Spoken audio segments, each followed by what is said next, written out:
Toa shukrani kwa wale raia wote ambao wamejitokeza kwa kutupa maoni yao kulingana na miswada miwili ambayo iko katika kamati ya fedha na mipango ya kitaifa, mswada wa Finance Bill of 2025 na ule wa Virtual Assets Providers Bill of 2025.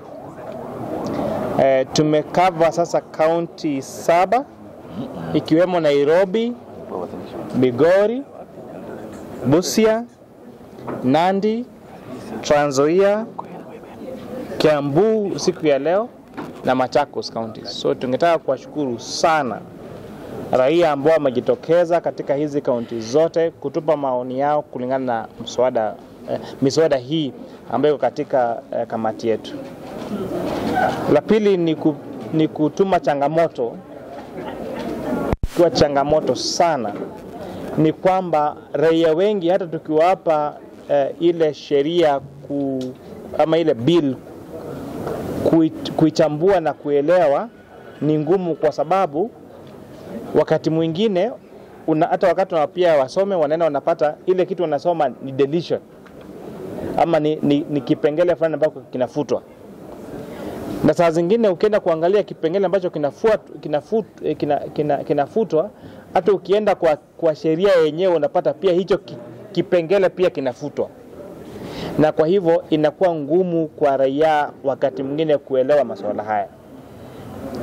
Pia kuna jambo ambalo bado tumejaribu kwa kuchapisha, tunaita explainer, kwa kujaribu kueleza masuala ambayo katika miswada hii, lakini bado kuna trust deficit katikati ya sisi na raia kuhusu hizi sheria.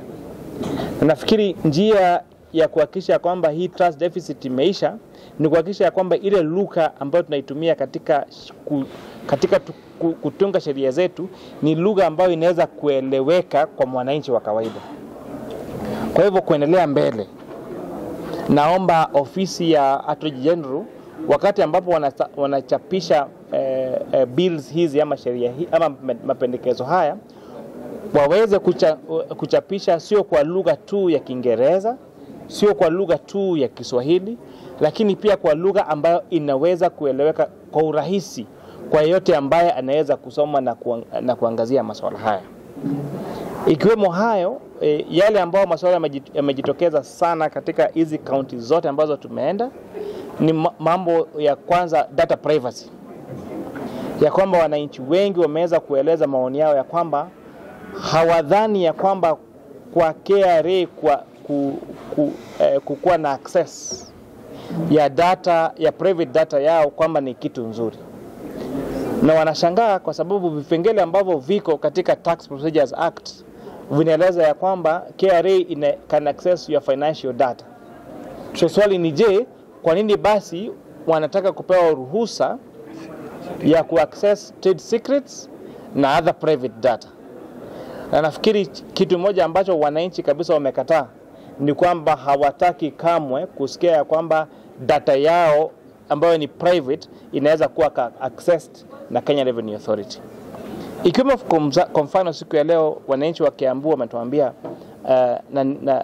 na kwa kukote Architects Association wanasema wao wakati wanachorea mtu nyumba, mpango wako wa vile nyumba yako imejengwa ni kitu very private, na kwa hivyo wanaona itakuwa kazi ngumu sana kwao kushare that information na KRA, kwa sababu na maisha KRA watakuwa wanajua vile nyumba yako inakana. Kwa hivyo wametuambia kamwe ya kwamba wao hawakubaliani na hicho kipengele. So hayo ni baadhi ya maoni ambayo tumepokea kutoka kwa raia. Mambo ya zero rating na exempt pia ni mambo ambayo yamejitokeza sana, na ni jambo ambalo kumbe raia wanaelewa sana.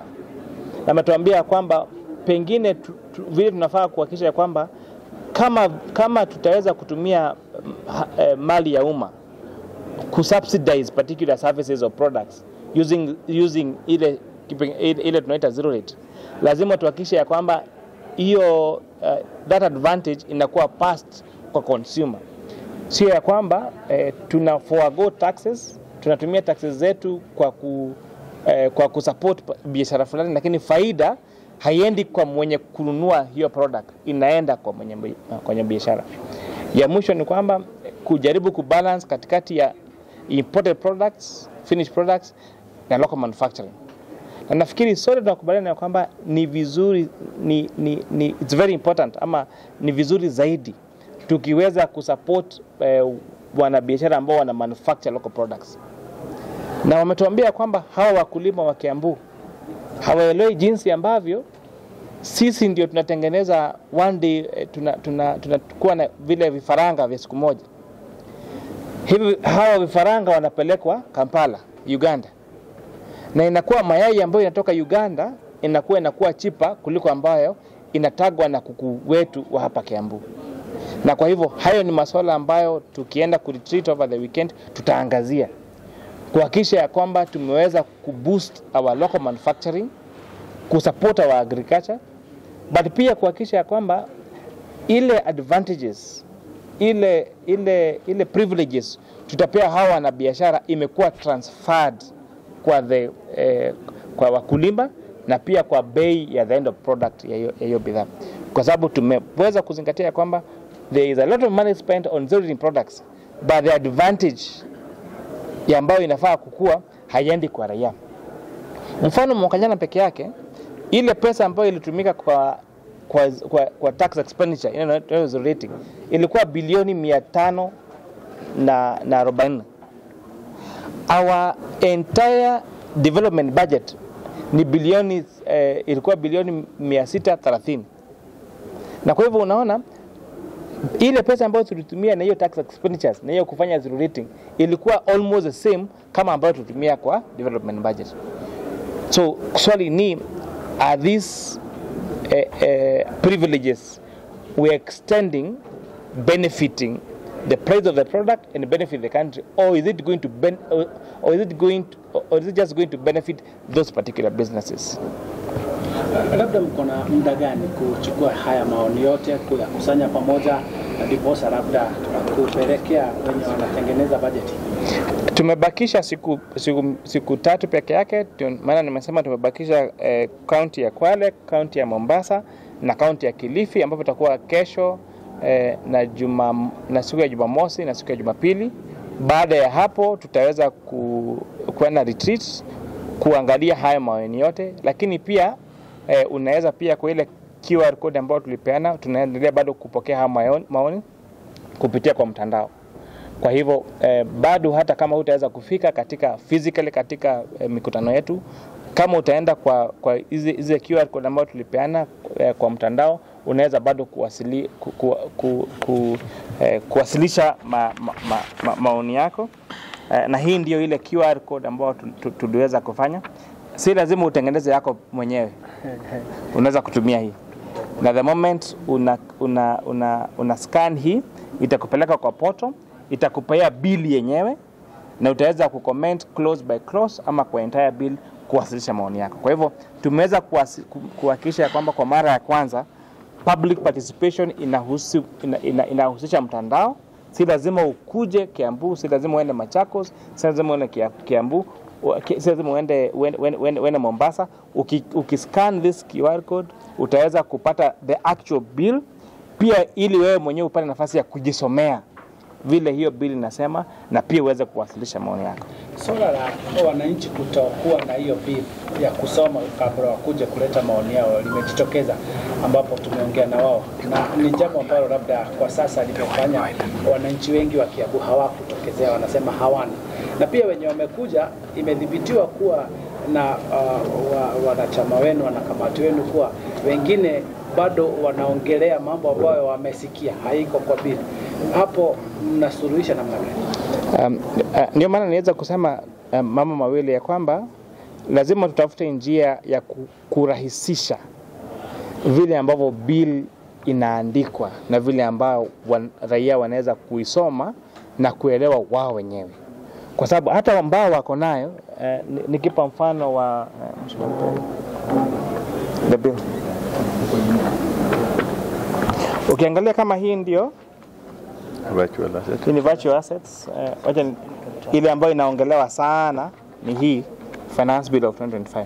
Ukiangalia ni kitabu kikubwa sana, na kwa hivyo si watu wengi wataweza, hata kama ungewapatia, hata kama wako na access, wataweza kuisoma yote.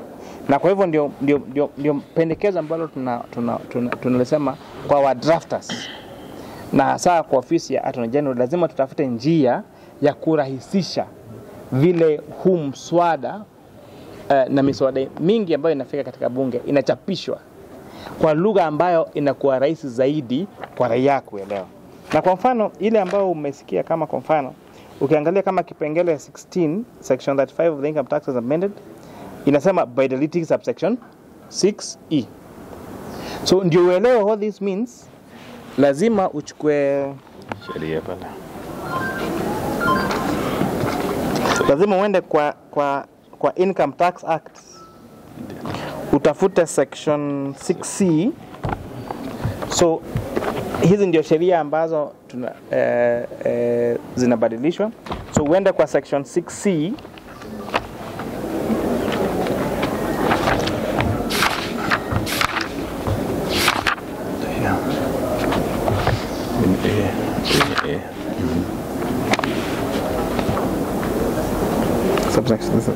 Section 35. Lazima uende kwa section 35.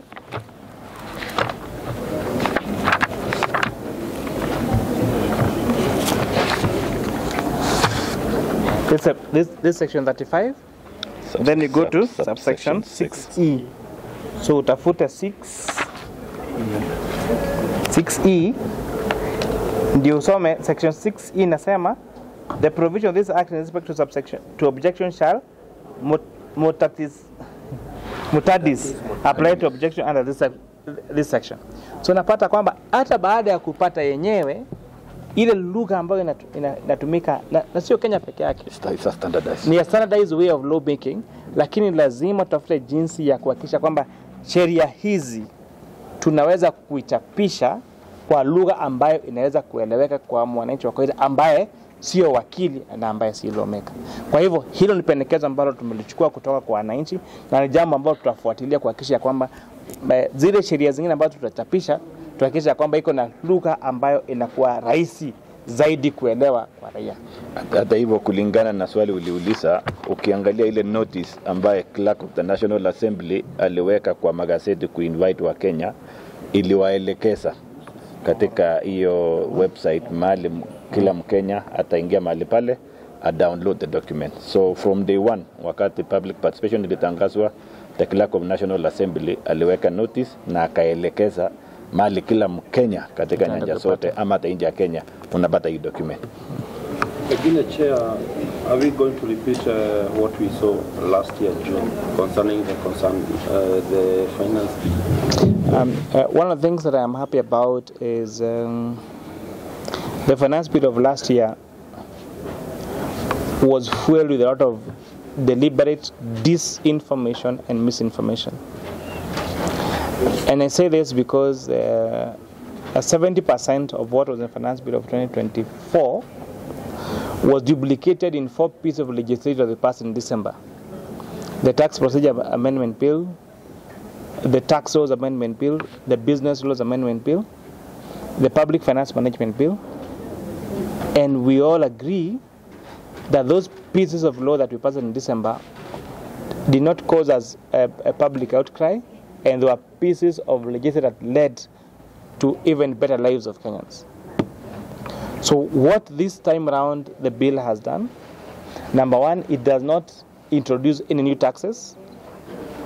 But secondly, Treasury has been very deliberate, including Parliament, to explain to Kenyans, including publishing an explainer to what the bill is speaking about. And I think this time around we have succeeded in defeating the people that were doing disinformation and misinformation. If you remember, long before the publishing of this bill, there were rumors and propaganda that it would introduce taxes to newborn people, to newborn children. It was taxes to, I don't know, all manner of taxes. But most people have now been able to see the truth, and I dare say that this time around we are going to defeat the the people that lead in disinformation and misinformation.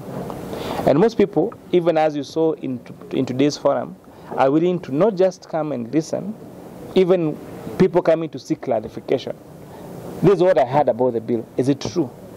And we've been able to take them through the clauses of the bill to sections of particular pieces of legislation that those clauses I want to amend.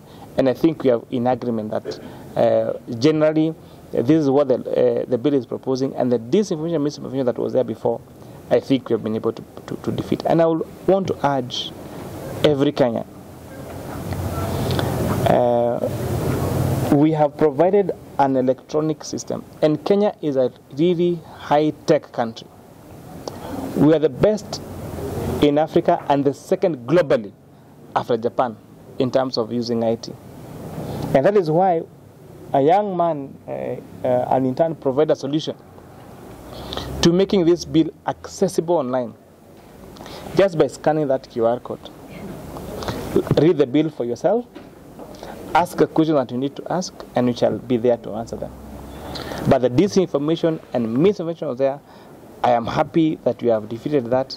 And please, there's nothing hidden. It is what you see in that legislation. Comment about it, reply about it, comment about it, and I want to assure you that we shall take into consideration your views in our report. And you can hold us to account.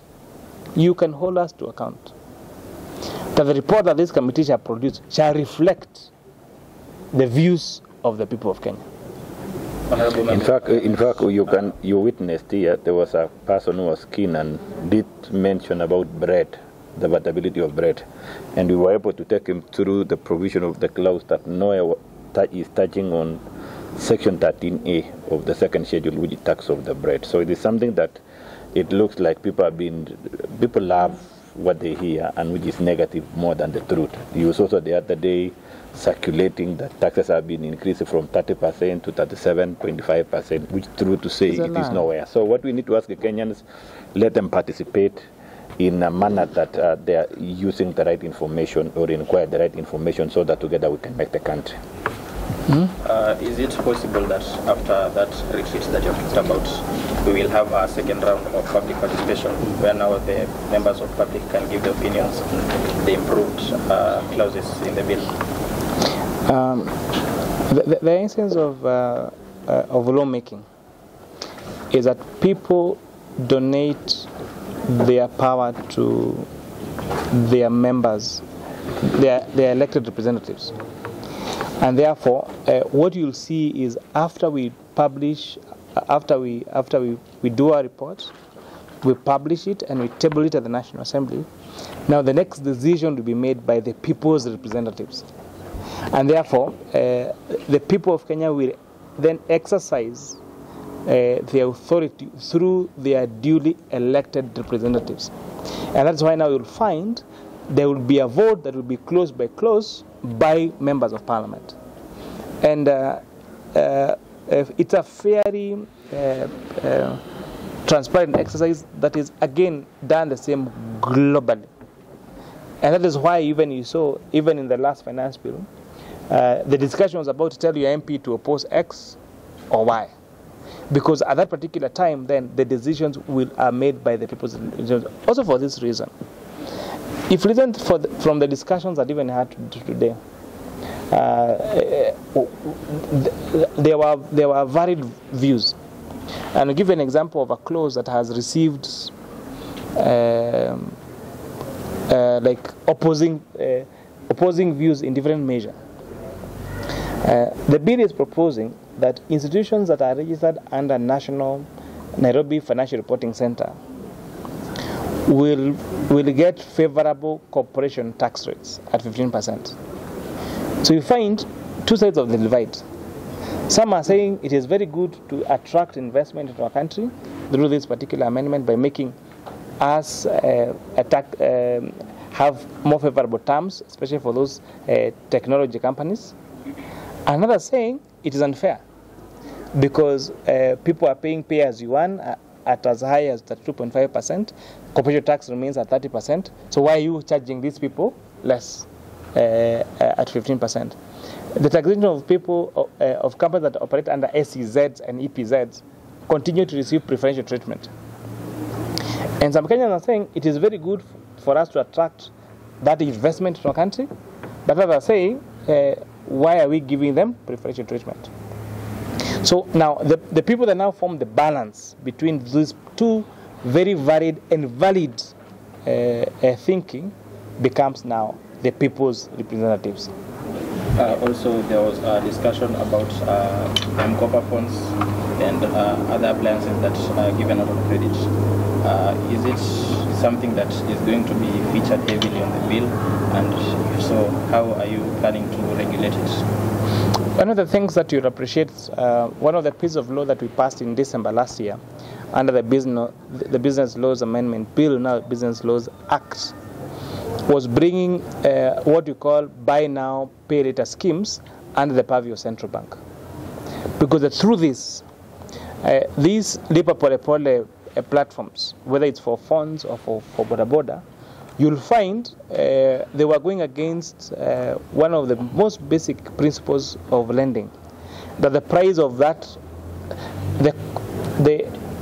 how much you pay for your loan should not be more than the principal amount.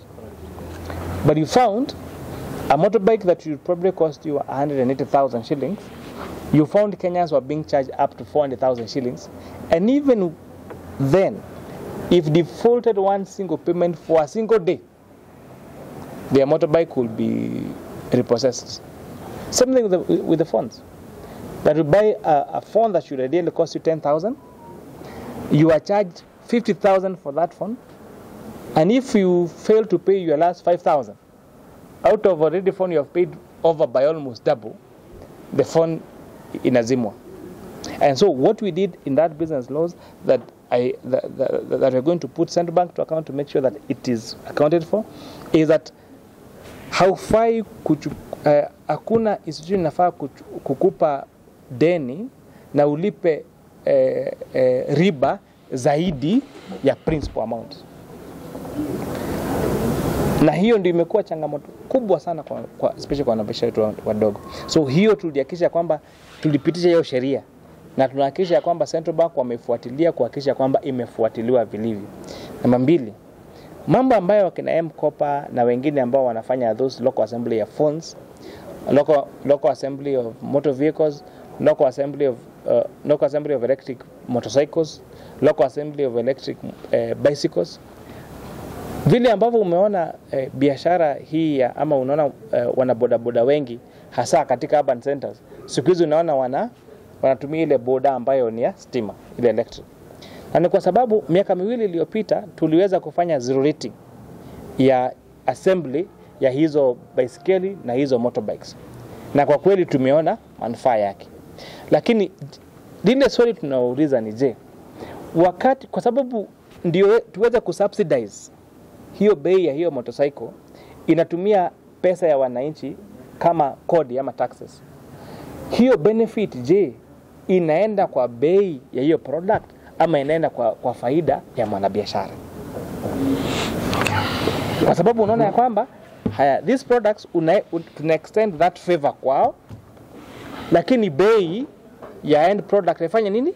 Haipungui. Na tunataka kuputu account tukasema we are willing to continue extending these favors to you, lakini lazima bei ya simu iende chini, lazima hiyo bei ya hiyo motorcycle iende chini, lazima bei ya fertilizer iende chini.